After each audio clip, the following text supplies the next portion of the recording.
ಒಂದು ಕಡೆ ಲೋಕಸಭಾ ಚುನಾವಣೆ ಹತ್ತಿರ ಬರ್ತಾ ಇದ್ದಂತೆಯೇ ರಾಜಕೀಯ ಪಕ್ಷಗಳ ನಾಯಕರ ವಾಗ್ಬಾಣಗಳು ಕೂಡ ಜಾಸ್ತಿ ಆಗ್ತಾ ಇದೆ. ಚುನಾವಣೆ ವೇಳೆನೇ ಗುಬ್ಬಿಯ ಶಾಸಕ ಎಸ್.ಆರ್. ಶ್ರೀನಿವಾಸ್ ಪುಲ್ವಾಮಾ ದಾಳಿ ನೆನೆದು ಮಾತನಾಡಿದ್ದಾರೆ.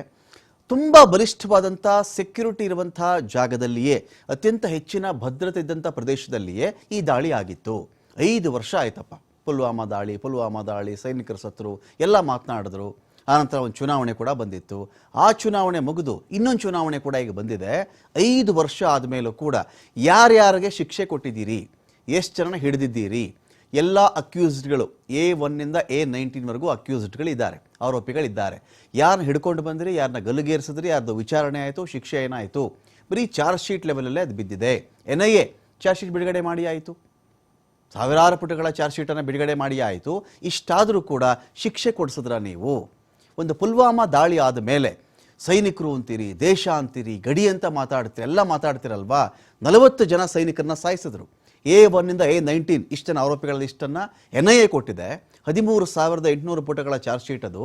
ಇಷ್ಟು ಚಾರ್ಜ್ ಶೀಟನ್ನು ಕೊಟ್ಟರು ಕೂಡ ಯಾರನ್ನ ಹಿಡ್ಕೊಂಡು ಬರಬೇಕು, ನೀವು ಶಿಕ್ಷೆ ಕೊಡಿಸ್ಬೇಕು, ವಿಚಾರಣೆ ಆಗಬೇಕು, ಗಲ್ಲಿಗೇರಿಸ್ಬೇಕು, ಇದೆಲ್ಲ ಇರುತ್ತಲ್ವಾ?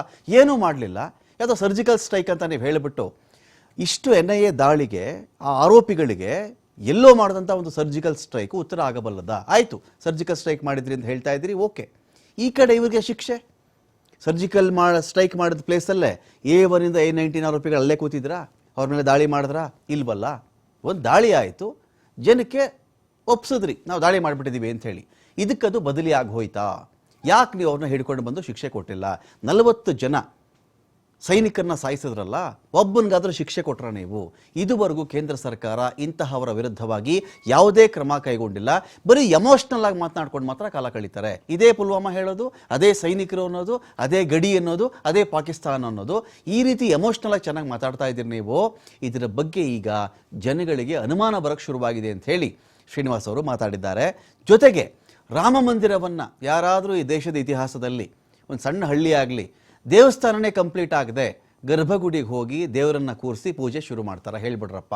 ಸಣ್ಣ ದೇವಸ್ಥಾನ ಆಗಲಿ, ಚಿಕ್ಕ ದೇವಸ್ಥಾನ, ಏನು ದೇವಸ್ಥಾನ ಕಂಪ್ಲೀಟ್ ಆಗದೆ ಅದರ ದೇವಸ್ಥಾನದಲ್ಲಿ ಹೋಗಿ ಒಂದು ಮೂರ್ತಿಯನ್ನು ಪ್ರತಿಷ್ಠಾಪನೆ ಮಾಡಿ, ಪ್ರಾಣ ಪ್ರತಿಷ್ಠಾಪನೆ ಮಾಡಿ, ಸಣ್ಣ ದೇವಸ್ಥಾನ ಆದರೂ ಸಹ ಯಾರೂ ಮಾಡಲ್ಲ. ದೇವಸ್ಥಾನ ಕಂಪ್ಲೀಟ್ ಆಗಬೇಕು, ಎಲ್ಲ ವರ್ಕ್ ಮುಗಿಬೇಕು, ದೇವರ ಕೂರಿಸ್ಬೇಕು, ಕಳಶ ಪ್ರತಿಷ್ಠಾಪನೆ, ಪ್ರಾಣ ಪ್ರತಿಷ್ಠಾಪನೆ ಆಗುತ್ತೆ. ಅದೇನು ಮಾಡದೆ ರಾಮ ಮಂದಿರವನ್ನು ಆಲ್ರೆಡಿ ಉದ್ಘಾಟನೆ ಮಾಡಿಬಿಟ್ರಿ ನೀವು. ಇವೆಲ್ಲ ನಿಮ್ಮ ಚುನಾವಣಾ ಗಿಮಿಕ್ಗಳು ಅಂತ ಶ್ರೀನಿವಾಸ್ ಅವರು ಹೇಳಿದ್ದಾರೆ. ಚುನಾವಣೆಗೆ ಒಂದೊಂದು ಉದ್ದೇಶ ಇಟ್ಕೊಂಡು ಕೂಡ ಇವರು ಜನಗಳನ್ನು ಮರಳು ಮಾಡ್ತಾರೆ. ಯಾವುದಾದ್ರೂ ಡ್ಯಾಮ್ ಕಟ್ಟಿದ್ರೇನ್ರಿ ನೀವು? BJP ಅವ್ರಿಗೆ ಕೇಳಿರೋದು, ಸರ್ಕಾರ ಕೇಳಿರೋದು. ಶ್ರೀನಿವಾಸ್ ಅವರು ಆಸ್ಪತ್ರೆ ಕಟ್ಟಿದ್ರಾ? ಚುನಾವಣಾ ಬಾಂಡ್ ಬಗ್ಗೆ ಸುಪ್ರೀಂ ಕೋರ್ಟ್ ನಿಮಗೆ ಛೀಮಾರಿ ಹಾಕಿದೆ. ಯಾರ್ಯಾರ ಹತ್ರ ಹಣ ಇರುತ್ತೋ ರೇಡ್ ಮಾಡಿಬಿಡೋದು ಅವ್ರ ಮೇಲೆ. ಅವರು ಎಲೆಕ್ಟ್ರಲ್ ಬಾಂಡಲ್ಲಿ ನಿಮಗೆ ಹಣ ಕೊಟ್ಟ ತಕ್ಷಣ ಆ ನಂತರ ರೇಡು ಇಲ್ಲ, ಏನೂ ಇಲ್ಲ. ಬಾಂಡ್ ನಿಮಗೆ ಬಂತಲ್ವಾ, ರೇಡ್ ಮಾಡೋದು. ಇದೇನ್ರಿ ಇದು? ಲಂಚಕ್ಕೆ ಟೆಕ್ನಿಕಲ್ ಆಗಿ ಹೊಸ ರೂಪ ಕೊಟ್ಬಿಟ್ರಿ ನೀವು. ಲಂಚ ತಗೊಳ್ಳೋ ವಿಚಾರಕ್ಕೆ ಟೆಕ್ನಿಕಲಿ ಹೊಸ ರೂಪ. ಇಟ್ಸ್ ನಥಿಂಗ್ ಬಟ್ ಎಕ್ಸ್ಟಾರ್ಷನ್ ಅಂತ. ಎಕ್ಸ್ಟಾರ್ಷನ್ ಇದು, ಒತ್ತೆ ಹಣ. ನಿಮ್ಮ ದಾಳಿ ಮಾಡ್ತೀವಿ, ಹಣ ಕೊಟ್ಟರೆ ಸರಿ, ಇಲ್ಲಾಂದರೆ ನಾನು ಸುಮ್ಮನೆ ಬಿಡಲ್ಲ ನಿನ್ನ. ಈ ಥರ ಮಾಡ್ತಾರಲ್ಲ, ಈ ಲಂಚಕ್ಕೆ ಹೊಸ ಟೆಕ್ನಿಕಲ್ ರೂಪ ಕೊಟ್ಬಿಟ್ಟು ನೀವಿಂಥ ಕೆಲಸವನ್ನು ಮಾಡಿದ್ದೀರಿ ಅಂತ ಹೇಳಿ ಶ್ರೀನಿವಾಸ್ ಅವರು BJP ಮೇಲೆ, ಕೇಂದ್ರ ಸರ್ಕಾರದ ಮೇಲೆ ವಾಗ್ದಾಳಿ ನಡೆಸಿದ್ದಾರೆ. ಅತ್ಯಂತ ಬಲಿಷ್ಠವಾಗಿರ್ತಕ್ಕಂಥ ಸೆಕ್ಯೂರಿಟಿ ಇರ್ತಕ್ಕಂಥ ಜಾಗ ಅದು.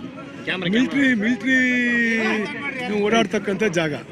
ಅಲ್ಲೇ ದಾಳಿ ಆಗುತ್ತೆ ಅಂತ ಇಟ್ಕೊಂಡಿದ್ವಿ. ಈಗ ಈ ದೇಶದಲ್ಲಿ ರಾಜೀವ್ ಗಾಂಧಿ ಹೊಡೆದವ್ರನ್ನ ಅವ್ರು ಎಲ್ಲಿದ್ರು ಹಿಡಿದ್ರು. ಆದರೆ ಇದುವರೆಗೂ ಪುಲ್ವಾಮಾ ದಾಳಿ ಆಗಿರ್ತಕ್ಕಂಥವ್ರನ್ನ ಒಬ್ಬರನ್ನಾರ ಹಿಡಿದಿರ್ತಕ್ಕಂಥದ್ದು ಮತ್ತು ಶಿಕ್ಷೆ ಕೊಟ್ಟಿರ್ತಕ್ಕಂಥದ್ದು ಯಾವ್ದಾರ ಉದಾಹರಣೆ ಇದೆಯಾ? ಇಡೀ ದೇಶದಲ್ಲಿ ಆಗಿ 5 ವರ್ಷ ಆಗಿದೆ. ಇದು 6ನೇ ವರ್ಷಕ್ಕೆ ಬಿದ್ದಿದೆ.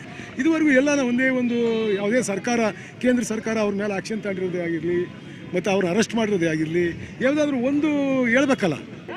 ರಾಮ ಮಂದಿರ ಕಂಪ್ಲೀಟೇ ಆಗಿಲ್ಲ, 30% ಆಗಿಲ್ಲ. ರಾಮ ಮಂದಿರ ಓಪನ್ ಮಾಡ್ತಾರೆ ಅಂತಂದರೆ ಅದ್ರ ಉದ್ದೇಶ ಏನಾಗಿರ್ತದೆ? ಚುನಾವಣೆ ಒಂದೊಂದು ಇಶ್ಯೂ ಇಟ್ಕೊಂಡು ಅವರು ಜನರನ್ನು ಮರಳು ಮಾಡ್ತಕ್ಕಂಥದ್ದು, ಜನರ ಧಾರ್ಮಿಕ ಭಾವನೆಗಳನ್ನ ಕೆರಳಿಸ್ತಕ್ಕಂಥ ರೀತಿಯಲ್ಲಿ ಜನರಲ್ಲಿ ಧಾರ್ಮಿಕ ಭಾವನೆಗಳನ್ನು ಕೆರಳಿಸಿ ಓಡ್ತಕ್ಕಂಥ ಕೆಲಸ ಅವ್ರು ಮಾಡ್ತಾವ್ರೆ. ಅವ್ರು ಏನು ಕೆಲಸ ಮಾಡಿರ್ತಕ್ಕಂಥ ಉದಾಹರಣೆ ಏನಿದೆ? ಇದುವರೆಗೂ ಮಾಡಿರ್ತಕ್ಕಂಥ ಯಾವುದಾರ ಒಂದು ಡ್ಯಾಮ್ ಕಟ್ಟಿಯವರ, ಒಂದು ವಿದ್ಯುತ್ ತಯಾರು ಮಾಡ್ತಕ್ಕಂಥದ್ದು ಏನಾದರೂ ಮಾಡಿದಾರ? ಯಾವುದಾದ್ರು ಎಷ್ಟು ಹಾಸ್ಪಿಟ್ಲ್ಗಳು ಕಟ್ಟಿದ್ದಾರೆ, ಹೈಟೆಕ್ ಹಾಸ್ಪಿಟ್ಲ್ಗಳನ್ನ. ಕೊರೋನಾದಾಗ ಸಾವಿರಾರು ಜನ ಸತ್ಬಿಟ್ರು. ಇನ್ನು